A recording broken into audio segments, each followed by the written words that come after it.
蓝方选手米克尔卡多来自荷兰，今年24岁，身高1.66米，体重57公斤，目前积分625分，巴西柔术子代，战绩17战10胜6负1平。掌声送给米克尔卡多。红方中国藏族选手斑马多吉，18岁。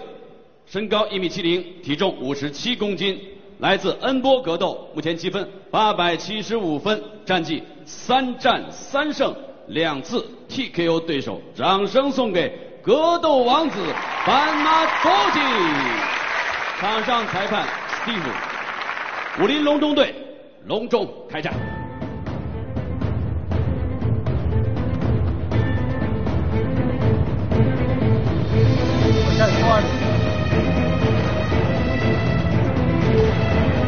Whatever the rules of the chamber, I want you to obey my command at all times. Protect yourself at all times. Touch glove, step back to your corner.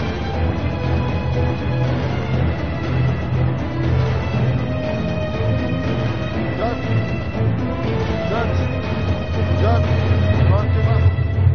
Are you ready? Are you ready? Let's go, gentlemen. 观众朋友们，大家好，这里是 WF 旗下的顶级无限制格斗赛事武林隆中队，我是解说雨辰。大家好，我是郑文琪。现在你看到的是一场银量级的榜单战，斑马多基对阵米克尔卡多。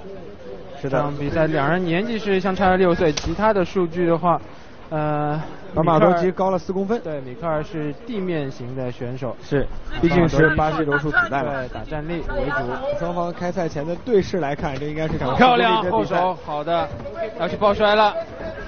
啊，这边要扑，没扑到。我看得出来，从卡多的这几下，对，就可以能看出来，他是一个擅长柔术，但不一定擅长抱摔的选手。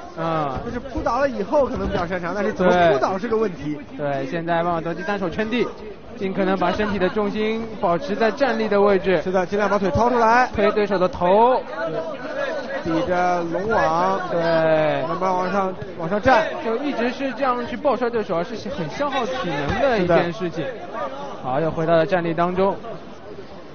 昨天称重的时候也很有意思，这是卡多啊，他体重是超了0.2，然后我们建议他把辫子剃了，这样你体重保证过关。我觉得他这一头辫子啊，不止0.2公斤啊。而且我个人觉得这头辫子挺碍事儿的。对，对对手碍事儿，对他缠斗的时候也很碍事儿。是，如果这边要摔，倒在地面上，侧面压制。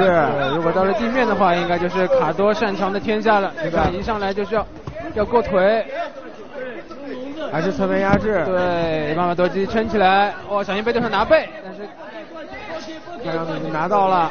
马上左腿再推挂过来，好的，出来了，逃脱，斑马多基，没有了，没有了，看看能不能把头抽出来，抽出来的话就是一个上位有力的位置。是的，但是小心被裸脚。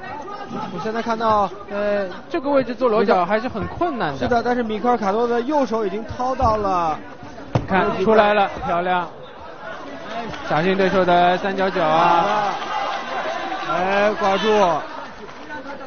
需要小心这个三角脚啊！米克尔是做了一个橡皮式防守，就是腿的柔韧性很好啊，直接勾在对手的后颈部。但是这个位置呢，实际上对下位的选手是没有做任何打击的机会了，他就或者做其他降服的机会也没有办法，因为橡皮式防守是直接把对手固死，把自己也固死了。抽出来，锤击漂亮！哇，连续的锤击漂亮！哇，相当的狂野的击打，一直没有停。刚才有几下是打在了正中面门的位置。这地方叫停吗？看一下，漂亮，还在连续的击打，我感觉米克尔快不行了。这边是很凶猛的击打哈。继续，你看米克尔这边是都起不去了身的，被挤在了对手的这个攻击太密集了。这个输出频率啊，上蹬，没错，斑马多基似乎一刻也没有停。对，还在推对手脑袋，还要击打，继续击打，漂亮，连续的锤击在这个位置。米克尔这边把背是直接送给了对手，但是范马多基不为所动，还是要捶你，还是要打。又是一拳，哇，这边是要出状况了。我觉得米克尔卡多已经快不行了。还有反抗的意识，这边还要跟对手拉近距离。是的，还想马多基推对手的脑袋，不想让对手抱摔。还是要把他推开，这样的打击对于卡多来说毁灭性的。对，上勾漂亮，左右连续的前后手拳，漂亮，又一个后手拳。哇，这边是直接坐倒太低了，都站不起来了。漂亮，范马多基不用着急，可以让对手直接起来。再是一拳，连续的锤击，漂亮。哇，裁判是叫停比赛。范马多基非常有气势的拿下了这场比赛的胜利，感觉砸了对手20-30拳啊！我觉得不止啊，一直就没有看见停。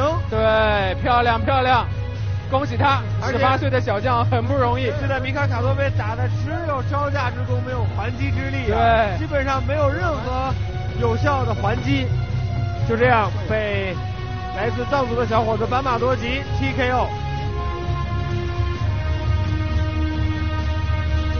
漂亮漂亮！